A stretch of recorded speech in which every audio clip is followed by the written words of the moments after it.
Yo, what's up? We are live. Thank you for joining us. I am your host, Lawrence Sanders, and this is Be the People. Thank you so much for joining me. Doing something a little different this week. I am actually in Baltimore, Maryland, um, broadcasting. Man, I wanted to do something different, but it's the weather and it's dark outside. I really wanted to do something different this go around, but there's always next time. But I really thank you guys for joining me. If you are driving home, please keep your eyes and your hands on the road and on the wheel. And if you are joining me, drop a comment in the comment section. Let me know you're here. Thank y'all so much for joining me again. I love doing this every week. It is never the same thing every week, and I'm just super grateful for Lamar and TFG Media, who is just killing it, to the whole squad of producers and everybody else who have shows. Um, it's just amazing that we get to do this on this platform. We have the space to do it, and I'm super grateful that I get to talk to y'all today and then any other time, any other week, just about the Constitution and being the people. I mean, just to kind of recap, it's a call to action. It's just not something, cliche or just a statement that we talk about. It is something that we are called to do. We are educating ourselves, and then we are acting, and from there we are just really starting to see the change that we want to see. And just being here in Baltimore kind of gave me a different feel, different vibe. This is where Freddie Gray was murdered back in 2015, and just kind of being here in the culture, being a part of it, man, you could just feel like there's this heaviness. What's up, Brenton? Thank you for joining me. Shawana, hey, holding it down, behind the scenes, making sure this thing goes off without a hitch. But just being here in Baltimore, man, it is just such. You can feel the heaviness here. Like the culture here is different. I'm from Texas. I'm down south, and just kind of being here, maybe that's a conversation for another show, but it's just different here. So when they talk about police brutality versus when we talk about it, although it's happening in both places, the perspective is kind of different. Like, we were just walking to get something to eat, and they had the whole police station blocked off. Like, it was blocked off because, and I talked to one of the officers, and he was just saying, yeah, there's, protesting and all this other stuff going on. And so they have like one way in, one way out to the police station. Like, it's guarded, and it's so anyways. But if you're on, thank you for joining me. I appreciate it.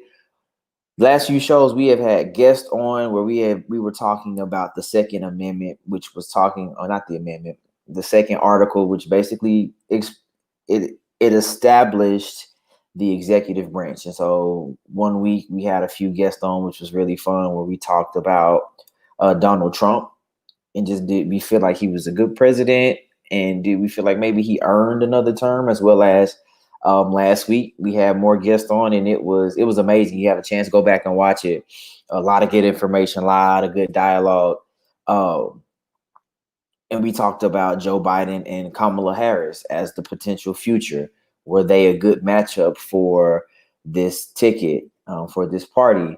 And so now, I don't want to spend too long on the second article. Today we are going to talk about article number 3. And what is the third article? If you're in the comment section, go ahead and drop a comment real quick and let me know if you did pay attention in history class. What was the third article, and what did it do? I'll give us some time to kind of figure it out and think about it. Do do do do do do do. The third article of the Constitution. What was it? And it doesn't have to be anything extensive, but what did it do? What was its sole purpose? So we know the first article basically created the Senate, in the House. We know the second one created the executive branch, which basically is the president and his cabinet. And so now we are on Article 3. It's really the only other branch of government that's left that we haven't talked about. All right, time's up. It is the creation of the judicial branch. And so go back and watch a few of the earlier Be the People episodes. We talked about how the Articles of Confederation were the original documents that the 13 states or colonies at the time used as their governing body or governing document. However, it had so many holes, it had so many flaws in it, so they had to come up with something new. The something new was the United States Constitution. And so they established these branches of government, which created a what they call a balance of power. So no one branch had more power than the other one. And so with the judicial branch, it's just what it says. Basically, it established basically our court system. It established the judicial branch, of course, of our government. And under this third article, it consists of the Supreme Court and all the other courts created by Congress in a nutshell. All right. So these courts, I mean, they handle cases that basically happen under the federal law, you know, and we can go into other things like treason and impeachment and stuff like that. But the thing you want to know about Article number 3, something to do with treason. I just said that. What's up, Tamisha? Welcome. So yeah, it established the judicial system. So we had somebody to write the laws, and then we had somebody to kind of lead us as a nation. But thirdly, now we have somebody basically like the keepers of the rules. So they vote on them, they come up with them, and then there has to be an additional system, or there had to be an additional system in place. Okay, so what happens when somebody breaks these rules? And so they set up the judicial system. All right, that's it in a nutshell. There are so many other pieces to the judicial system, as far as you know, the Supreme Court, and we'll talk about the Supreme Court next week, because the Supreme Court is such a huge part in a lot of the laws and things that are happening in our climate. All right, we talk about the federal courts, the type of courts. But there are a few things specifically, and I always want to make content that is relevant to today. So this is the United States Constitution, but there are some things that the United States Constitution has that is really relevant to us right now. And um, with that being said, what is the United States? What does this article grant us? Like, what does this have to do with us? So we know it establishes a judicial system, right? And so the judicial system was created ultimately to make sure that we have balance when it comes to our laws. When it comes to trials and somebody breaks the laws that were written by the Senate and the House, like, okay, so what happens when somebody breaks these laws? They have to go before a judge. And so one of the things I want to talk about tonight is basically the second section of the third article. And I'm just going to read the language and then we'll get into it, because this is something that's really been it's happening right now, and we don't really realize how this, again, because of our ignorance, we don't know how this affects us. It says, and just bear with me because a lot of this language is kind of like blah, blah, blah. But it says, in all cases affecting ambassadors or public ministers and consuls and those in which the state shall be party, the Supreme Court shall have jurisdiction, blah, blah, blah. We'll talk about the Supreme Court next week. It says, trial of all crimes except cases of impeachment shall be by jury. And I want you to hold on to that. That's where we're going to kind of hang out, where we're going to kind of part. It says, trials of all crimes, hear me, except in cases of impeachment, shall be by jury. And such trial shall be held in the state where said the crime shall have been committed. But when not committed within any other state, the trial shall be put at such a place or place as Congress may by law have directed. Okay, so this can get kind of heavy. And I say this because it's, again, we pay attention to the language. It says trials of all kinds. And as we look around where we are in our world, we look at things that are happening with us right now. There's a lot of things. There are a lot of crimes that are happening, but there are not a lot of trials. And this actually third article kind of goes in conjunction. Kanara, what's going on, my man? This article works in conjunction with the Sixth Amendment, which we will cover, which is trial by a jury of our peers. Yet, I want to talk about trials of all crimes. As we look at our climate, as we talk about just the murders of, again, being in Baltimore, of Black men on sidewalks. It's bad. It's terrible. It's against it goes against what the Constitution says. And you can take that how you want to. I got the comment section open. Listen, I got time. But this goes against our constitutional right. We always talk about when we see these events happen, it's like they go and they look at, oh, well, what was the criminal's background? Like, what did he do? Like, what was his life leading up into this moment? He had 6 felonies and all this other stuff. But before we get to that point, the United States Constitution says clearly in black and white, crimes of all kinds should be tried by a jury, right? If this is what the United States Constitution says in black and white, I would like to pose a question. Why are we not seeing a jury? Why are there constantly, and it can be, we know Black people are being murdered on the sidewalk. Let's just talk about people, period. If the Constitution grants us a trial, why are we not seeing this day in court? Why are we not? Why are the officers not tried, or why are they not punished for breaking a constitutional mandate? Like it says it. And you're right, Kennard. It goes against officer training and use of discretionary action. Like, we see it so often. And we're gonna get to our daily take today. And I'm gonna try not to get too I won't say riled up, but this is something that's dear to my heart, especially understanding the language of what the Constitution says. It's like, Mr. Officer, what is your responsibility then? What really is your job? What is really your ultimate task as law enforcement? And how I see it, based on what the Constitution says, it says you have one job. Your job, because you are paid by me and other people who pay taxes, is to ensure that anyone who breaks a crime or who is considered a criminal gets a trial by a jury. Now, people will be like, oh, well, he did this and he did that. Okay, well, first of all, police officers should know what it is that they get into before they become an officer. It's that simple.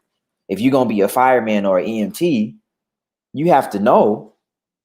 You may have to go into a burning building, or if you're an EMT, that you may have to resuscitate somebody who's dying. You may have to cut them. So why is it that we make excuses and exceptions for law enforcement? And I won't get into defunding the police this episode, because I feel like that could be a whole nother episode. But there is other good use for that money. And it could start with paying for better quality of law enforcement, because what we have right now is terrible. It's terrible. If I can be honest with you, it's terrible. And I appreciate those who are law enforcement. I appreciate good cops. I appreciate those who take the law seriously. They have respect for the law. They uphold the law. Yet at the same time, they are not people who abuse the law. This is for those who abuse the law. And you're right, Kennard. It's such a political agenda. Like all this blue line, like you said, like the blue lives matter. Man, I saw a post today and it was like, it's funny. I never heard all lives matter as a response to people saying blue lives matter. Because I feel like maybe they the same crowd. Maybe it's the same group of people. But the fact is this, not to go off on that tangent. The third article of the Constitution grants me and guarantees me a trial. And Tamisha, you're on to something. You're on to something, because if we look at it historically, when it was originally written, this had nothing to do with people of color. This had nothing to do with us. We weren't we weren't even people. We were not even considered people at this point when they penned this, when they wrote this. It wasn't until the 13th Amendment that we were actually able to experience some of this, to be a part of this Constitution. I like to say we were CC'd in on it, right? But the problem is this. When we are looking at law enforcement, and whether you defund or fund or refund, I don't know. We should go back, and when we're writing our curriculums, when we are doing our trainings for law enforcement, the core fundamental principle should be the Constitution. And you should know and you should understand it is your responsibility to uphold the law and protect the rights of people. And the Constitution says in Article 3, and as we'll see a little bit later, 3 articles from now, that I am guaranteed as a United States citizen a right by trial. If I've committed a crime, I am guaranteed by the Constitution a trial by the jury of my peers. In America, my question is, why are we not getting this trial? Why are we, as they call, sidewalk justice? Why are we seeing so much sidewalk justice in America? Why are there so many murals of Black men and women all over these streets, whether it be Baltimore or Deep Ellum in Dallas, or, like why? Why is it that it seems the Constitution and its language doesn't matter? Because I am granted a trial, but I don't get a trial. A lot of these people are not getting trials. These people and these men are being murdered.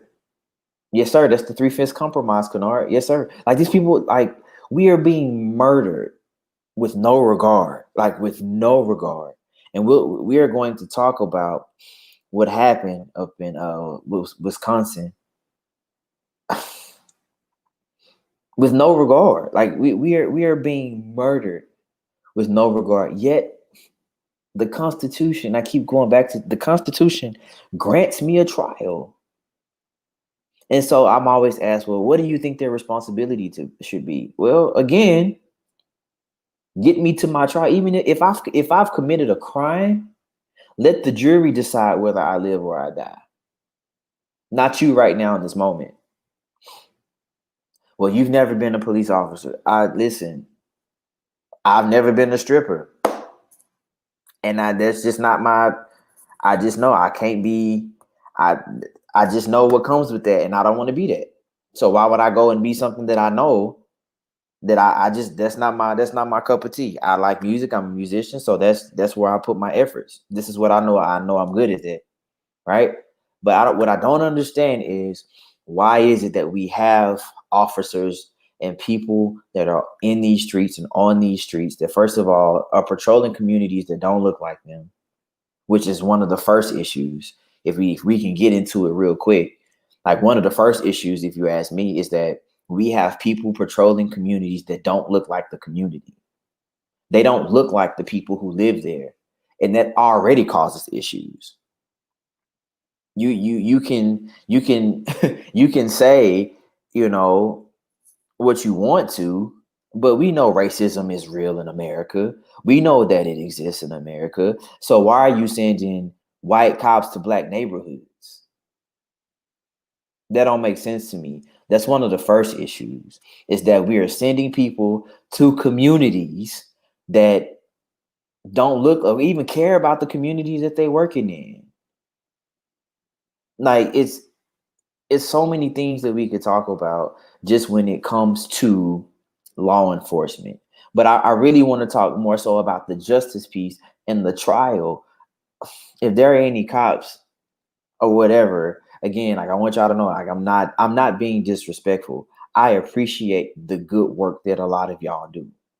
I have a few friends that are officers in different areas, from Longview to Dallas to, like, I have friends who are in law enforcement, and they are good people. And the conversations that I have with them, it's just, even their hearts are broken.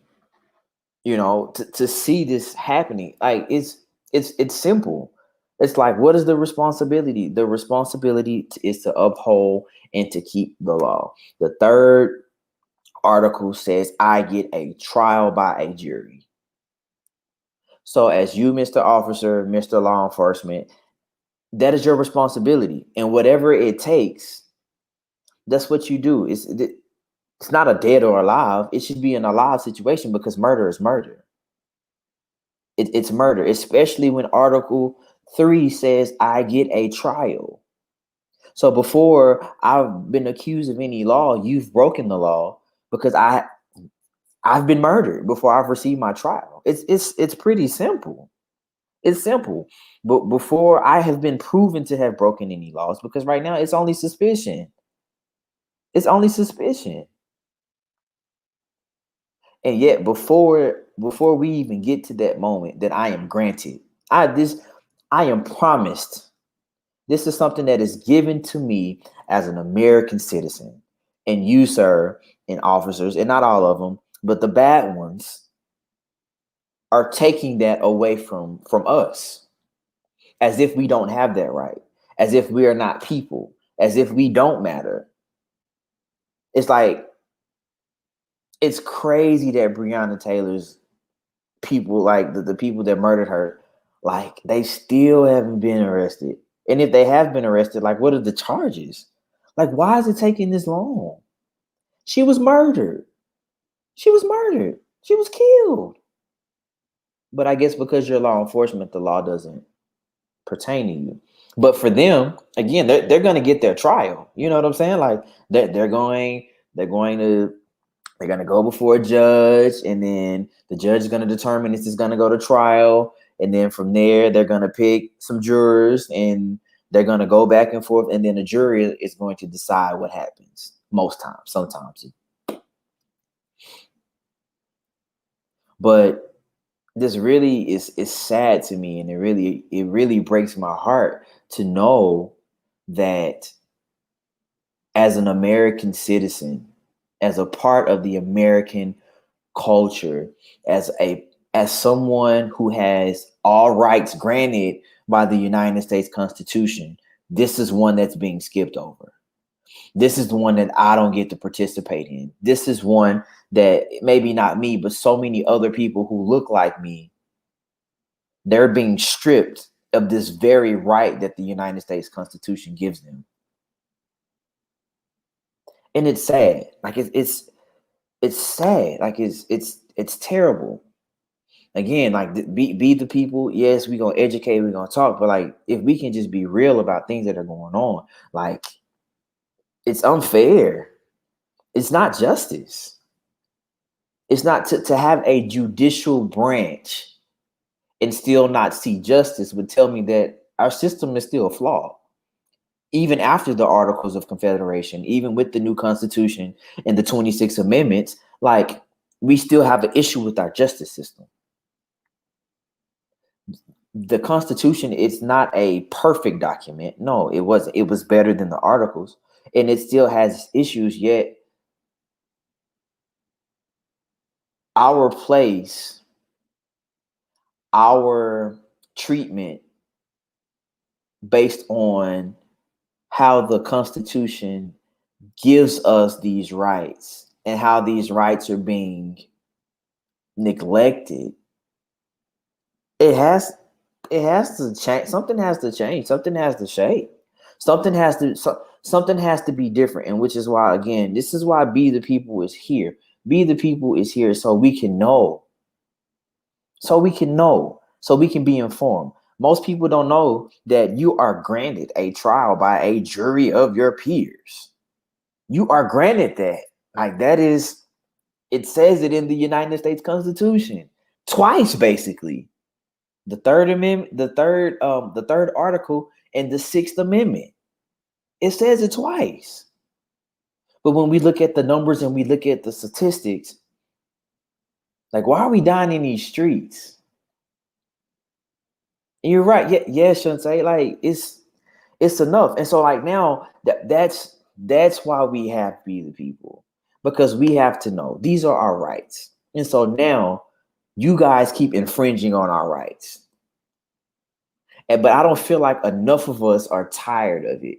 I don't feel like enough of us are over it. I don't feel like enough of us are in a place where we are really ready to see change. You know, like we'll have these conversations, you know, and shouts out to Dr. Rashid. Hopefully I'll have him on the show.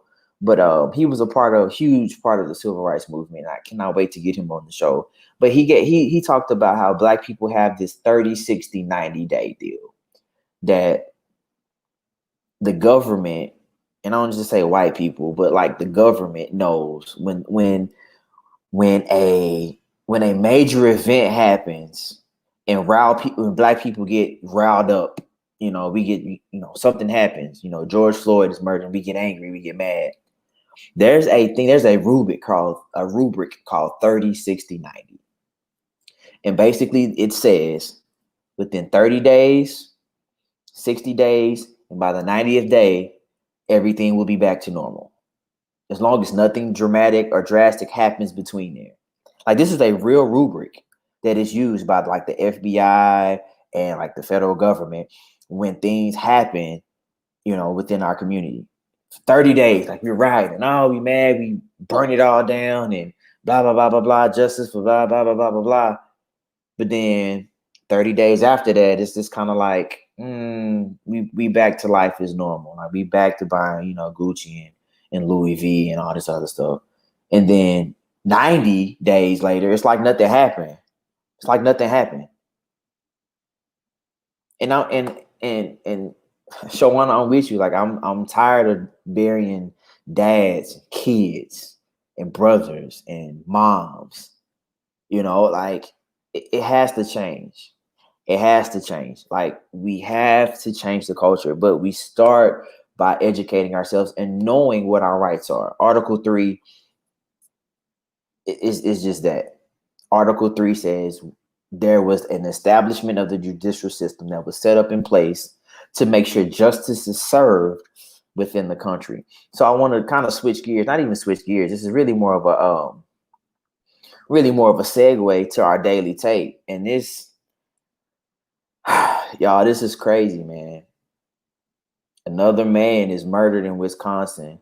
Like they shot this man in the back. Jacob Blake was, here's the other part. Like this man was trying to break up an argument. It wasn't even him. It wasn't even like he was trying to break up an argument between two women and cops show up. He was, okay, good. Y'all here. Listen, I got my baby in the car. I'm going to the crib. Y'all work this out. And I don't know if you've seen the video. If you have seen the video, please watch with care. He was shot in the back. He was getting in his vehicle like to leave. And you see the cop grab him. And as he's getting in his vehicle, you just see him just pat, pat, pat, pat, pat, pat, pat. Shoots this guy in the back. Shoots him in the back. There's no weapon. He's not even a person of interest. This guy got his kid in the vehicle, and he's like, yo, like and he gets shot in the back. What kind of coward and what kind of person are you to shoot a man in the back? It's like I don't even have the words for it. I don't, because it's like, even when you are trying to be a good guy, Like this, he was there to break up the altercation. He was there to basically be a like he was trying to be peace in a bad situation. You know what I'm saying? Like he was just there to break up. And they shot this man in the back 7 times. 7 times. Not once. Not they didn't shoot him in the kneecap, and shoot him in the ankle at point blank range. I don't know if you see the video, viewer discretion is advised, but 7 times. And I don't know which side of the coin you are, whether you defund the police or I don't know what side you're on, but seeing that should let you know something got to change. It ain't just black people and our violent nature and just it no it ain't just us. It ain't just us. And I think the other part about it is like we're slowly starting to get desensitized. Sorry, my light went on. We're slowly starting to get desensitized to it, which is crazy. Like it's crazy because it's starting to be so commonly displayed and seen on social media. So if y'all can, pray for his family, pray for his kids. Another child lost his father. Another, I don't know if he was married or had a wife, but he was a son to somebody. He was a friend. He was a person, and I think that is the issue. As I'm wrapping up, like he was a person, and I think the issue is that they don't see us as people. The reason why the third article is so hard for certain law enforcement agents is because they don't see us as people. That's just my field. That's just where I'm at. But that's I'm one man. That's just my opinion. But I won't go into that tonight. But I will tell y'all, thank y'all so much for joining me. I'm in Baltimore, Maryland, and really happy to be here. I wish I could have done something a little bit more. But thank y'all for tuning in. I will see y'all next week. Please remember to go check us out on YouTube, like and subscribe. Make sure if you have any questions, drop a comment. And please know, be the people is just not a catchphrase, but it is a call to action. I love y'all. Thank y'all for watching. Good night. Peace.